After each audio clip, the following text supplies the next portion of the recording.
Vamos estar compartilhando hoje mais uma vez sobre os milagres de Jesus. E aqui no livro de João, capítulo 9, esse é o sexto milagre que João apresenta na carta de João, mas esse não é o sexto milagre que nós estamos estudando, não. E aqui fala de um cego, que ele foi curado, cego de nascença.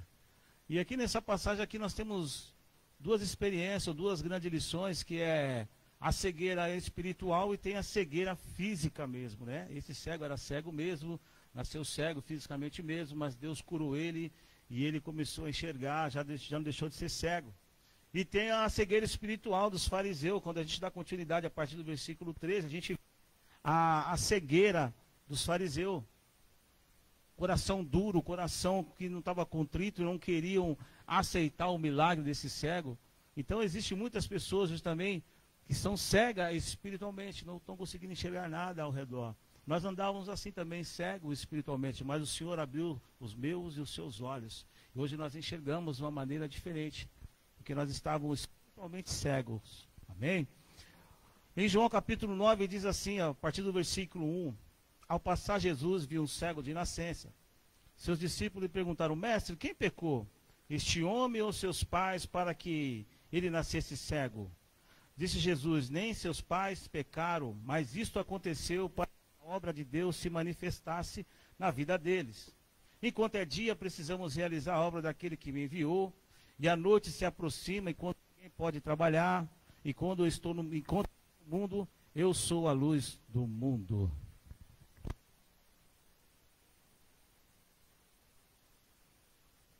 Versículo 5 diz assim, enquanto eu estou no mundo, eu sou a luz do mundo.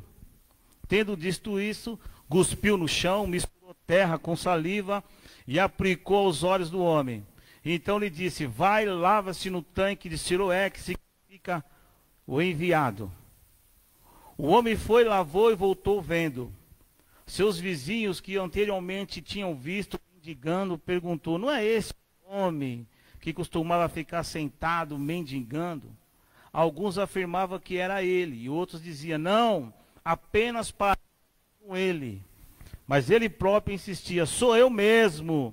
Então, como foram abertos os seus olhos, interrogaram-no, e respondeu, o homem chamado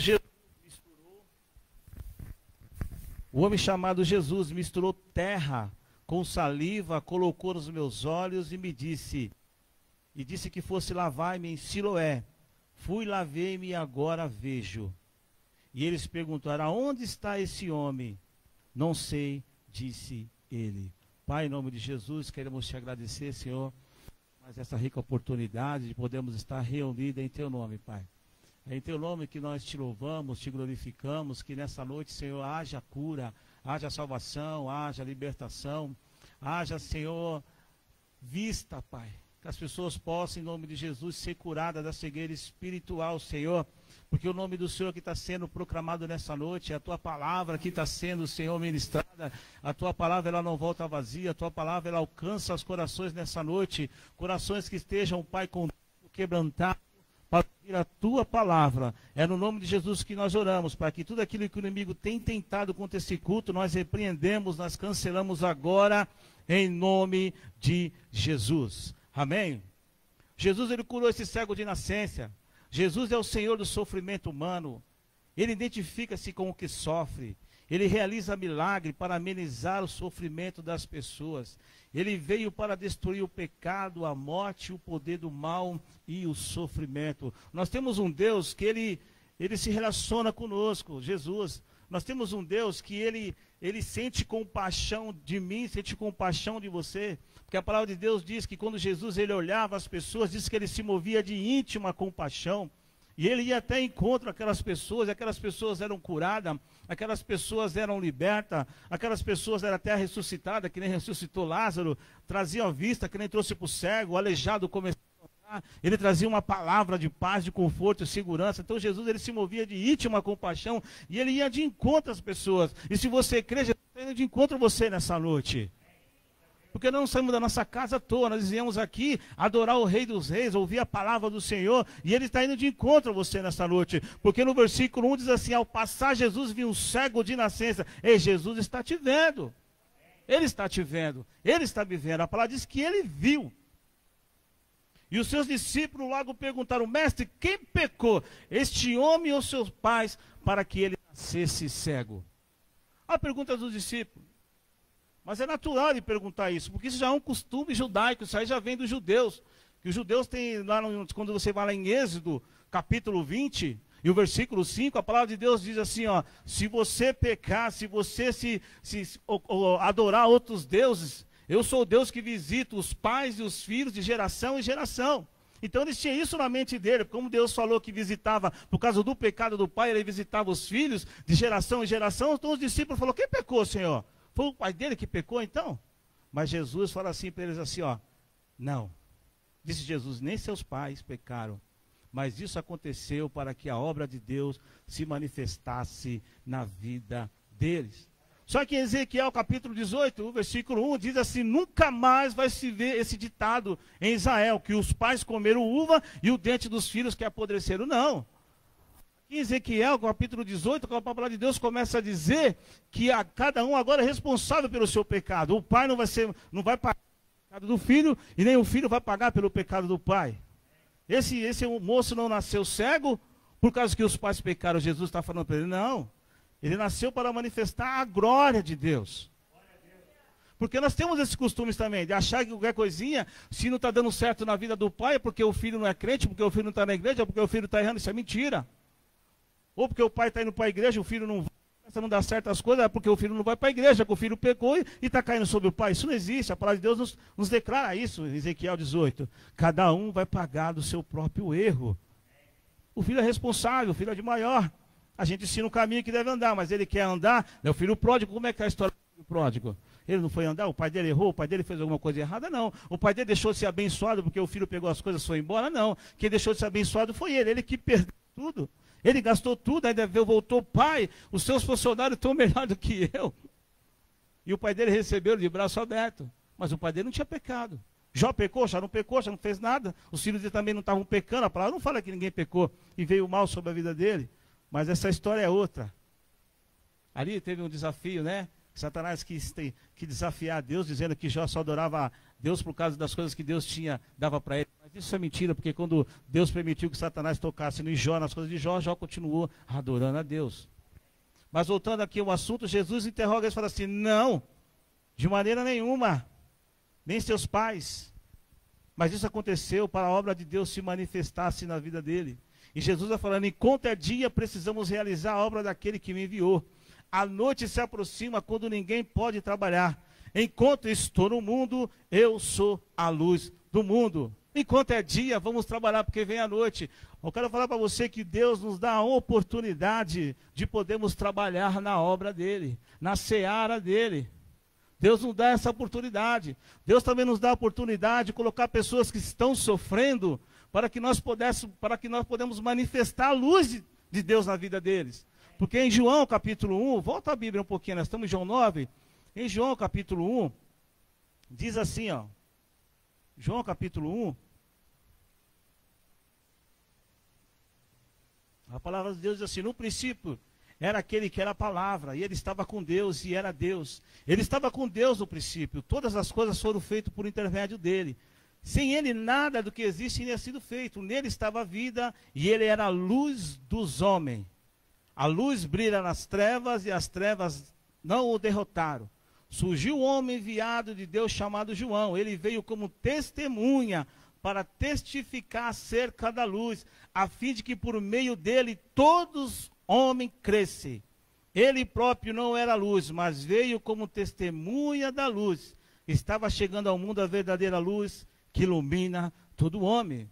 João Batista estava falando de Jesus. E quando Jesus estava passando, ele falou: eis aí a luz que ilumina todo homem. Eis aí o Cordeiro de Deus que tira o pecado do mundo. Mas ele estava testificando da luz. Ele falou: eu não sou a luz, mas Jesus Cristo é a luz. Mas eu venho testificar na luz, que através dele testificar na luz, que os homens viessem crer em Jesus. E é isso que Deus também quer, que eu e você sejamos luz do mundo, diz a palavra de Deus.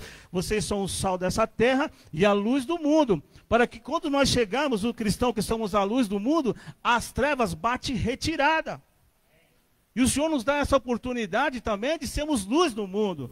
E João Batista falei, Eu não sou.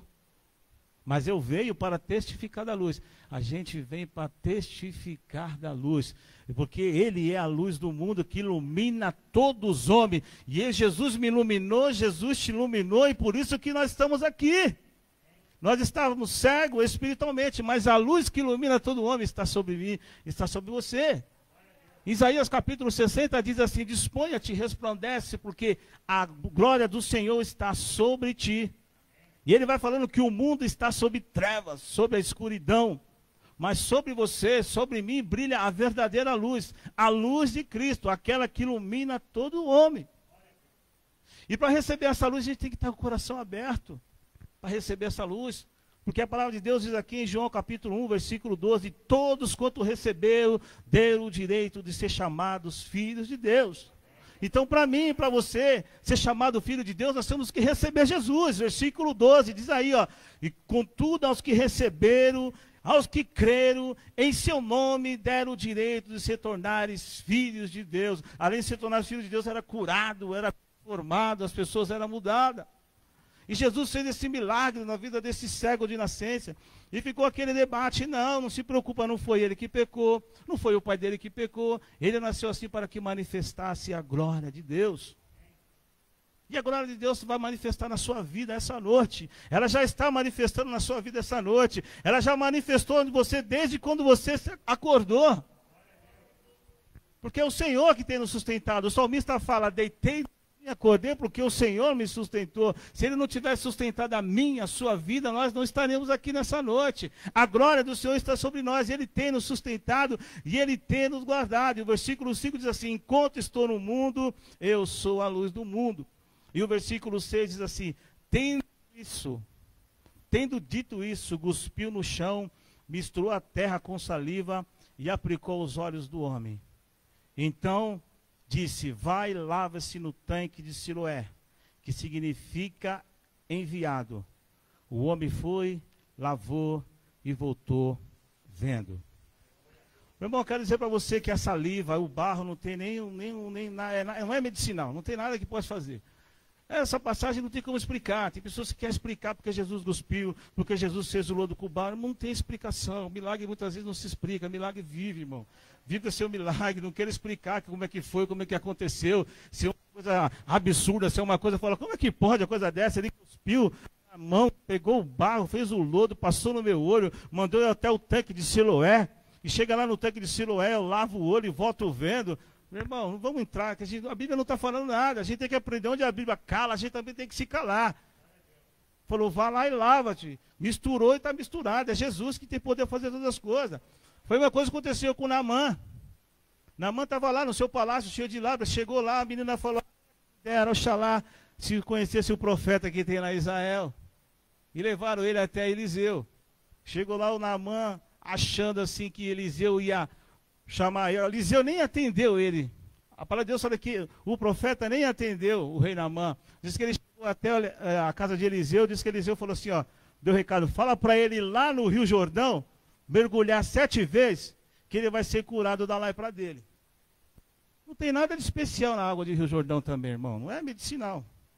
Pelo contrário, é o rio mais sujo, porque o rei Naamã ainda ficou perguntando: nossa, tem o rio Abana, tem o rio Farfa de Damasco, não são os melhores rios. Ele manda lá no rio mais sujo ainda da cidade.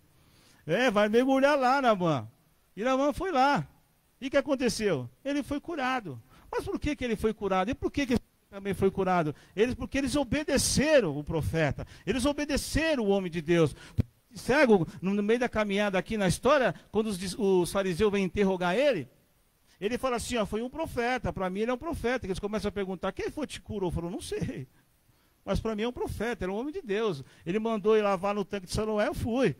Naamã chega até o Eliseu lá, chega assim: ó, poxa, pensei que ele ia sair, ia pôr as mãos, ia orar e falar: a sua lepra. Não, vai lá no Rio Jordão, mergulha 7 vezes, no rio que era mais sujo. E não precisa você pensar, fala: nossa, não tem como. A pessoa chega aqui e fala: vai lá no Rio Tietê, mergulha 7 vezes, Roberto, você vai ser curado. Fala: meu Deus. Fala: meu Deus. Naamã foi. E ele foi curado. Não tem nada de mágico na água do Siloé, do tanque de Siloé. Não tem nada de mágico no Rio Jordão. Mas quando aquele homem estava enfermo, 38 anos de idade, lá no tanque de Betesda, a água tinha uma diferença lá. Porque diz que quando a água se movia pelo anjo, aquele que descia primeiro era curado. Aqui não está falando nada que a água de Siloé curava, aqui não está falando que o Rio Jordão curava, eles obedeceram à voz de homem. Agora lá, em João capítulo 5, quando Jesus faz um milagre no homem lá que ficou 38 enfermo, fala assim, ó, a água, quando a água se mover, aquele que descer primeiro é curado. E Jesus foi até aquele homem e falou, o que você está fazendo aqui? Eu estou esperando alguém me empurrar na água aí, porque quando eu penso ir, alguém desce primeiro. Jesus falou assim para ele, levanta, toma a tua cama e anda. Sabe, Jesus está falando para ele, aquele que move a água está falando com você. Aquele que move a água, que dá ordem ao anjo mover a água e alguém ser curado, está falando com você. Você não vai precisar ver o agitar da água, não. Ele vai falar para você, levanta e anda. E seja curado, você não vai precisar ver nada. E voltando aqui, o local do milagre, o tanque de Siloé. Não havia nada especial na água do tanque. Apenas é um simbolismo. Qualquer pessoa, para ser curada espiritualmente, precisa ir ao verdadeiro Siloé. Jesus Cristo, ele é o enviado do Pai para salvar. O verdadeiro Siloé, que o tanque de Siloé significa o enviado, o nome do tanque. Mas o verdadeiro Siloé é Jesus Cristo, aquele que é enviado do Pai. E para nós receber o meu milagre, o seu milagre, a gente tem que ir ao verdadeiro tanque. Esse verdadeiro tanque é Jesus Cristo. Porque ele foi enviado do Pai. Lá em João capítulo 3, está com a Bíblia? Acompanha aí em João capítulo 3. E o versículo 16, a palavra de Deus diz assim, é um versículo conhecido, todo mundo já conhece de cor, salteado. João 3,16 diz assim, ó, porque Deus tanto amou o mundo que deu seu Filho unigênito para todo aquele que nele crê não pereça, mas tenha vida eterna. Pois Deus, ó, versículo 17, pois Deus enviou seu Filho ao mundo não para condenar o mundo. Você entendeu que a palavra está falando que Deus enviou seu Filho não para condenar o mundo? Jesus não veio para condenar ninguém.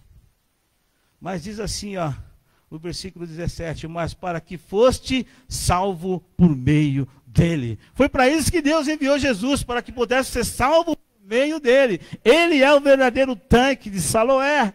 É uma simbologia. Mas o verdadeiro Siloé, que é o enviado de Deus, é Jesus Cristo. E ele foi enviado para mim, ele foi enviado para você, ele foi enviado para o mundo. Para o mundo. Mas todos receberam? Todos receberam, igreja? Não. Todos receberam? Não. Alguns recebem, sim, outros não. Eu também não recebi de primeira. Quantas vezes me chamaram, quantas vezes me convidaram, não recebi também. Mas glória a Deus, estou aqui. Glória a Deus, eu tive a oportunidade. Porque quantas vezes Jesus pode me chamar hoje, ter me chamado naquele dia, e no outro dia eu não estaria aqui, não conhecia Jesus, morrer sem Cristo. Jesus veio para salvar. E a pessoa, o homem não pode morrer sem Cristo. A palavra de Deus diz que Deus não tem prazer na morte do ímpio. O ímpio é aquele que não conhece a Deus. O ímpio é aquele que não vive com Deus. É isso que a palavra está dizendo. Se você não vive com Deus, não anda com Deus, é isso que a palavra está dizendo. E ele não tem prazer. Agora, quando o cristão morre, Deus tem prazer, por quê? Porque o cristão, a palavra de Deus diz que ainda que viva, morrerá. Ele vai para os braços do Pai, ele vai para o seio de Abraão, ele vai para baixo, ele vai para baixo do trono, como diz a palavra do Senhor, como mostra a palavra do Senhor, quando morreu o rico, e o Lázaro estava debaixo do trono. Voltando aqui a palavra, ele é o verdadeiro Siloé, ele é o verdadeiro tanque, é ele que cura, é ele que liberta. E voltando em João capítulo 9, a partir do versículo 8, a palavra de Deus diz assim, ó, capítulo 9 e o versículo 8, seus vizinhos, que anteriormente tinham visto mendigando, perguntaram, não é este mesmo homem que costumava ficar sentado mendigando? Alguns afirmavam que era ele. Outros diziam, não, apenas parece com ele. Mas ele próprio insistia, sou eu mesmo. Olha que coisa maravilhosa. Os seus vizinhos que anteriormente tinham visto mendigando perguntam, não é este o mesmo homem? Quando a gente tem um encontro com Jesus, quando você é curado por Jesus, você tem diferença, você muda. As pessoas ficaram na dúvida, não é ele? Porque na época, Naquele tempo, disse que a única coisa que o cego podia fazer era mendigar. Era pedir esmola. Só que o homem já não estava mais pedindo esmola. Aí os vizinhos deles olharam, passaram, de repente passou por ele e falou, peraí, não é ele não que estava ontem pedindo esmola? O cego? Aí os outros falaram assim, é ele mesmo. Aí teve um não falou, não é ele não. Parece com ele, mas não é ele não. E ele insistia, ei, sou eu mesmo. Era eu que estava mendigando mesmo. Era eu que estava pedindo esmola mesmo. Era eu que estava aí sendo humilhado. Mas ei, eu encontrei Jesus. Jesus veio até mim. Jesus me viu. É isso que acontece quando a gente recebe o milagre de Jesus. Ninguém fica ou age do mesmo jeito. Quando é encontrado com Jesus, quando é curado por Jesus. Por isso que muitas pessoas se espantam quando me vê você, vê que Jesus está fazendo algo na sua vida, vê que você está sendo uma pessoa mudada, transformada. Quando elas passam, falam, e aí? Como é que está? Tudo bom? Rapaz, está espantando. Não é você. Não é não. É ele mesmo. Não é ela mesmo. É Jesus. Na minha e na sua vida. Ele transforma. Ele transforma. A nossa atitude muda. E as pessoas ficam espantadas, ficam admiradas, ficam assustadas. Não foi assim, Alberto? Bezerra? Não. Sou eu mesmo. É o Emerson. É o Emerson mesmo. É você mesmo, Emerson. É você mesmo. É você mesmo. É você mesmo, as pessoas vão ver. A gente não precisa falar. As pessoas mesmo vão ver aquilo que Deus está fazendo na minha e na sua vida. A única coisa que nós vamos fazer é testemunhar. Porque no versículo 10 assim, então como foram abertos os seus olhos? Interrogaram ele. Ele respondeu, o homem chamado Jesus misturou terra com saliva, colocou nos meus olhos e me disse que fosse lavar em Siloé. Fui lá, lavei-me e agora vejo. E eles perguntaram, aonde está esse homem? Olha, o pessoal já, onde é que está esse homem? Onde que está esse homem? Onde que está Jesus? É assim, irmão. Aí interrogaram, como é que é isso aí então? Como que aconteceu isso aí? Como é que você foi curar? O homem chamado Jesus, irmão. O que aconteceu na sua vida, Alberto? O homem chamado Jesus. O que aconteceu na sua vida, Paula? O homem chamado Jesus. O que aconteceu com a outra Paula ali? O homem chamado Jesus. O que aconteceu na minha e na sua vida? O homem chamado Jesus. Foi ele que fez a diferença. É ele que está fazendo a diferença na minha, na sua vida, na sua casa, na sua família. É o homem chamado Jesus. É ele, mais ninguém. É ele que faz as coisas acontecer. É ele que muda, ele que põe tudo no lugar. É o homem chamado Jesus. Quando interrogaram ele, foi isso que ele falou. Ele respondeu, o homem chamado Jesus misturou o barro, o saliva. Aí eu sei que eu estou vendo. Antes eu não enxergava, agora eu estou vendo tudo. Não contemplava nada, não via nada. E perguntaram, onde está esse homem? Ele falou, não sei. Não sei, ele disse. Porque Jesus, quando mandou ele lavar e voltar, Jesus olhou, ele está curado, e Jesus saiu. Ele não sabia que era Jesus mesmo, nunca tinha visto Jesus. Ele só sabia que o homem chamado Jesus, basta, porque esse nome tem poder. Esse nome tem poder, o nome de Jesus tem poder. Esse nome tem poder.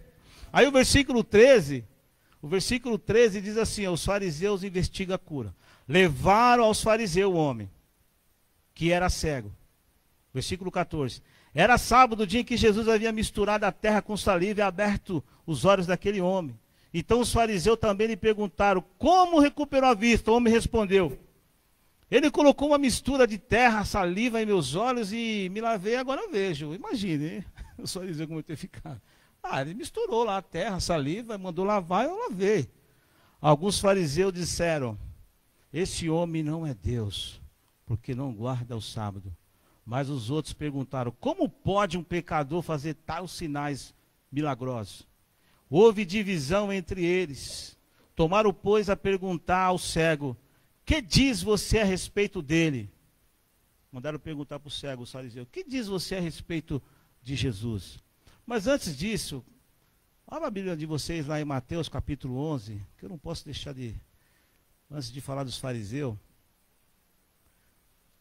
de compartilhar. Mateus capítulo 11, o versículo 5 diz assim, quando João Batista foi preso, João Batista estava na prisão, e ele enviou, dizendo aos seus discípulos, pergunta aí se esse é o Cristo, se Jesus era Cristo. Aí então Jesus voltou para os seus discípulos, falou assim, ó, para os discípulos de João, vai lá e avisa para João 11, Mateus 11:5, diz assim, ó, os cegos vê, os aleijados andam, os leprosos são purificados, os surdos ouvem, os mortos são ressuscitados, as boas novas são pregadas aos pobres, e feliz aquele que não se escandaliza por minha causa. Os fariseus, eles não estavam felizes. Porque Jesus está falando assim, feliz aquele que se escandaliza por minha causa. Porque é um milagre que pode se escandalizar. Como assim, saliva? Barro? Ele não se escandalizou, a única coisa que ele fez foi dar glória a Deus. A única coisa que ele foi glorificar. Milagre não se explica, milagre se vive. Mas os fariseus, eles ficaram o quê? Infelizes. Por causa que Jesus fez esse milagre. E no versículo 11, 17, em João 9, 17, voltando de novo, pois perguntaram ao cego, que diz você a respeito dele? Foram os teus olhos que ele abriu? O homem respondeu, ele é um profeta. E o cego já fala para os fariseus, ó, ele é um profeta. Os judeus não acreditavam que ele fosse cego e havia sido curado, enquanto não mandaram buscar os seus pais. Ó, os fariseus nem acreditaram que ele era cego. Falaram, não, não é cego não. Não é possível. Cego de nascença ser curado? Eles nunca tinham visto um milagre. Mandaram chamar o pai, no versículo 19. Então perguntaram, é este seu filho? Qual vocês dizem que nasceu cego? Como ele pode ver agora?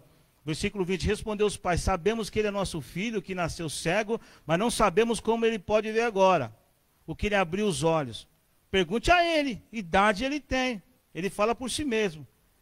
E os pais disseram isso porque tinha medo dos judeus, pois estes já havia decidido que se alguém confessasse que Jesus era o Cristo, seria expulso da sinagoga. Foi por isso que os pais disseram, e idade ele tem? Pergunta para ele. Aí pela segunda vez, versículo 24, João 9, 24, pela segunda vez clamaram, chamaram o homem que fora o cego e disse, para a glória de Deus, diga a verdade. Sabemos que esse homem é pecador.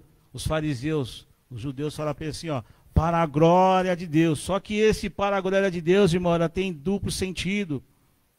Ela tem duplo sentido. Ele não está falando para a glória de Deus, que Deus seja glorificado. Ele está falando assim, ó, para a glória de Deus. Fala a verdade que está acontecendo. Não esconde nada. Você não era cego não, você está mentindo. É isso que ele está querendo dizer. Porque Josué, quando perdeu a batalha lá, por cidade de Ai, quando descobriram que Acã, que tinha roubado coisas que não era para ser roubada, e quando Josué foi consultar as tribos, diz que Josué chegou assim para Acã e falou assim, Acã, para a glória de Deus, diga a verdade. Então não é para a glória de Deus, para glorificar a Deus, é assim, ó, já, pelo amor de Deus, fala a verdade, não mente. Aí você está falando para ele, não mente, você está mentindo, para a glória de Deus, fala a verdade. Tem um duplo sentido. Mas para o cego não, o cego foi a glória de Deus se manifestou na vida dele mesmo. Na vida dele foi glória a Deus mesmo, mas os judeus não, estão usando essa palavra, interrogando, intimidando ele, para a glória de Deus, diga a verdade, sabemos que esse homem é pecador. Ele respondeu, não sei se ele é pecador ou não. Uma coisa eu sei, eu era cego e agora eu vejo. Eu era cego e agora eu vejo. Então lhe perguntaram, o que ele fez, como abriu os olhos? Ele respondeu, eu já te disse, vocês não me deram ouvido? Por que querem ouvir outra vez? Acaso vocês também querem ser discípulo dele? Olha, aí os fariseus ficaram nervosos. Pô, mas de novo vocês estão me perguntando, vocês não estão entendendo? Eu já falei, Jesus me curou, ele cuspiu, vocês não estão entendendo? Agora vocês querem ser discípulo deles? Os fariseus ficaram revoltados.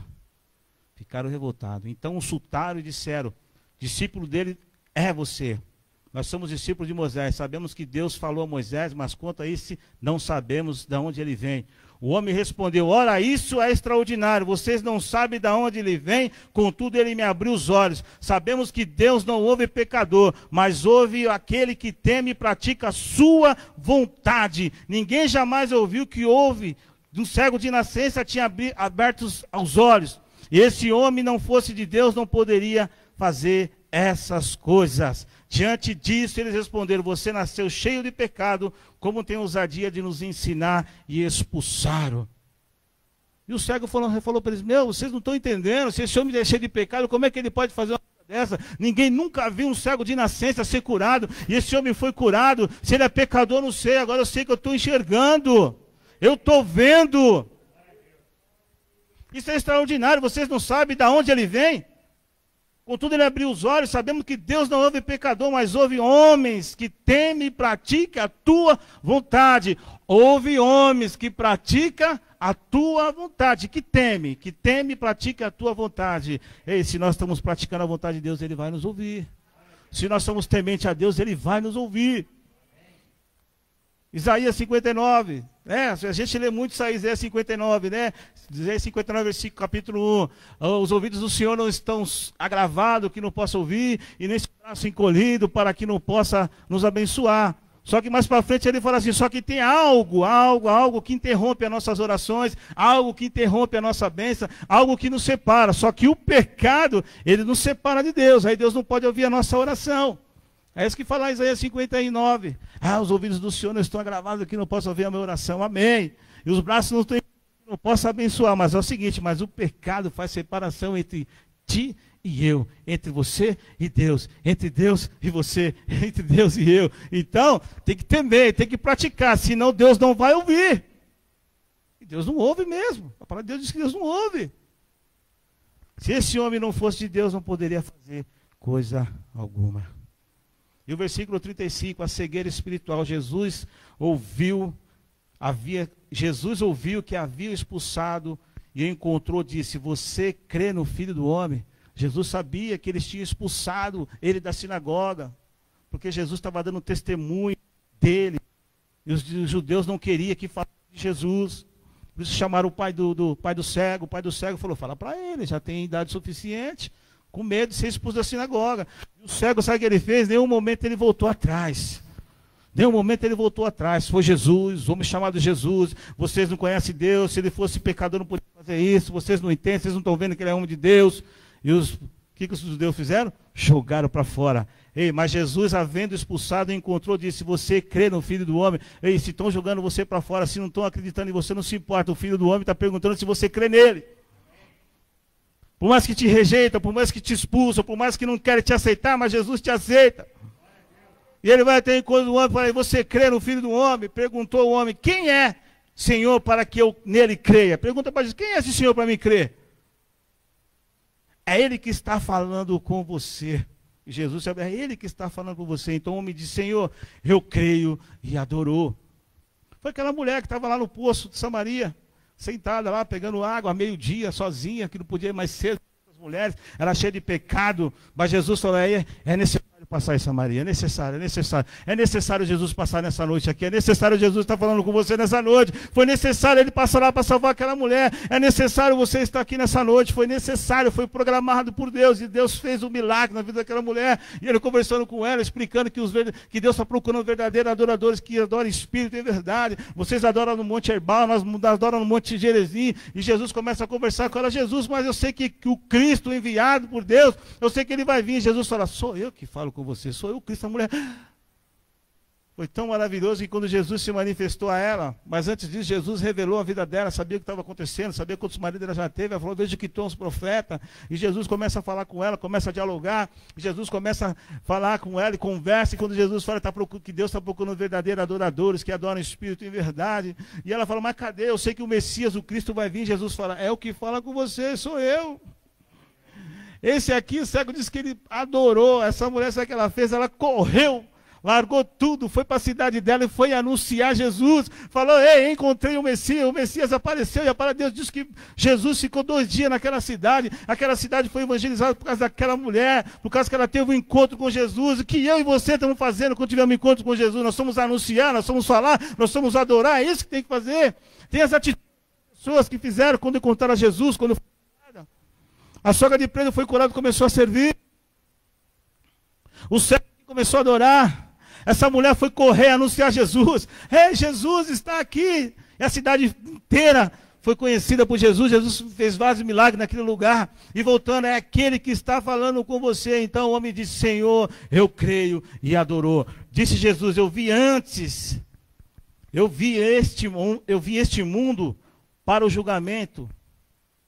Eu vi este mundo para o julgamento, a fim de que o cego veja e que o vê torna cego. O versículo 39 diz assim, disse Jesus, eu vim a este mundo para o julgamento, a fim de que o cego veja e os que se tornam, e o que vê se torna um cego.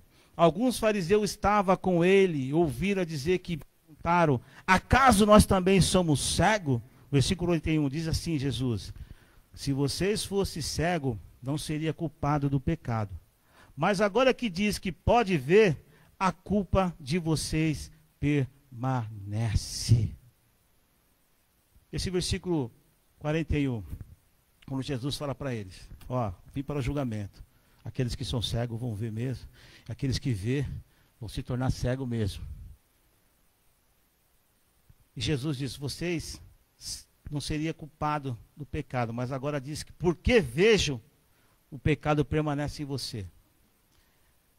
A luz, ela está aí, mas as pessoas recusam. Jesus está aí, as pessoas recusam Jesus. Muitas pessoas recusam, muitas pessoas não querem Jesus. Foi que nos fariseus não quiseram Jesus, não aceitaram o milagre de Jesus. Se escandalizaram. A palavra de Deus fala aqui em Mateus 11:5, feliz aqueles que não se escandalizam em Cristo Jesus. Você não pode se escandalizar de maneira nenhuma em Cristo Jesus. E Jesus está falando assim, ó, a luz está aí, mas as pessoas recusaram. Não querem se apropriar da luz, não querem se achegar a Cristo.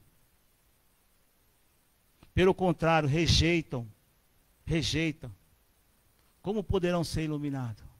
Como poderão voltar a enxergar? Como vai enxergar se estão rejeitando Jesus? Por isso que Jesus fala para eles assim, ó, se vocês fossem cegos, não seriam culpados do pecado, mas agora que diz que podemos ver, a culpa de vocês permanece em vocês, porque vocês não estão querendo ver. Sabe aquele ditado lá que vocês fazendo de cego? Fingindo que é pior, que diz que assim que é pior cego é aquele que enxerga e não quer ver, né? Não é isso? Ele está enxergando tudo, mas ele não quer ver. Jesus está falando para vocês, ó, vocês estão vendo tudo, mas vocês querem continuar cego. Vocês não estão querendo se render à luz desse mundo. Vocês não querem ser iluminados. Então vocês vão continuar cegos espiritualmente. Porque aqui nós temos duas lições. A cegueira física e a cegueira espiritual que tinha os fariseus. E no dia de hoje também existem muitas pessoas que estão passando por esse processo. Estão com a cegueira espiritual. Jesus está ali, ó, batendo a porta. Jesus está fazendo um milagre. As coisas estão acontecendo, eles estão lá. Não estou vendo nada, parece que não está acontecendo nada. E Jesus fala, então vai permanecer em vocês. Como disse Jesus, o pecado deles permanece neles. Então vai continuar permanecendo desse jeito. Vendo, mas não está vendo. Ô Isaías, vou mandar você vai pregar. Aqueles que acham que estão vendo não vai ver nada, Isaías. E aqueles que não estão vendo, eles vão ver. Eles vão começar a enxergar a verdadeira luz. Mas para nós enxergarmos, para nós vermos Deus, nós temos que abrir o nosso coração. Os fariseus continuou cegos porque não queria abrir o coração. Não queria se render aos pés de Jesus. Não queria Cristo. Porque muitas pessoas estão cegas espiritualmente, o pecado permanece nela. Porque elas não querem abrir o coração. A palavra de Deus diz, se você ouvir a palavra de Deus, do Senhor, o seu Deus, teu Deus, não endereçai vossos corações. Não endereçai os corações. Quantas pessoas têm um coração duro quando a palavra de Deus? Vai continuar cego espiritualmente. A luz não vai entrar. Não vai entrar porque você não quer deixar a luz entrar. A palavra de Deus fala assim, todo aquele que está na luz vem para a luz. Pratica a justiça da luz. Aquele que não quer a luz, ele corre. Porque suas obras, elas são a escondida. Ele quer esconder, mas não tem como se esconder da luz de Cristo. Amém? Jesus, ele está aqui. Ele é a luz que ilumina todo homem. Eu creio que essa palavra vai de conta do seu coração, que você seja iluminado nessa noite, que os seus olhos sejam abertos, os seus olhos espirituais, se for físico também sejam abertos, porque Jesus, ele tem esse poder, irmão, ele tem esse poder de fazer. Louvado seja Deus, nós vamos orar, irmão Alberto.